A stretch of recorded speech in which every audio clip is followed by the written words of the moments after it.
पोपट या शब्दाचे समानार्थी शब्द रागू, कीर, सूर, रावा। मी आता आई या शब्दाचा समानार्थी शब्द सांगणार आहे। माय, माता, जननी, माऊली, जन्मदात्री, मातोश्री। मी डोके या शब्दाचा समानार्थी शब्द सांगणार आहे। शिर, ईश, माथा, मस्तक।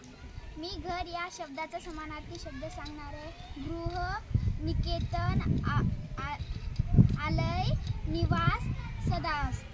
नृप या शब्दाचा समानार्थी शब्द सांगणार आहे। राजा, भूप, भूपती, महीपती। मी आता पर्वत या शब्दाचा समानार्थी शब्द सांगणार आहे। अचल, अद्री, शैल, अवनी। मी धनुष्य या शब्दाचा समानार्थी शब्द सांगणार आहे। तिरक, कुमठा, चाप। मी कमळ या शब्दाचा समानार्थी शब्द सांगणार आहे। अंबुज, राजीव, सरोज, पंकज। अरण्य या शब्दाचा समानार्थी शब्द सांगणार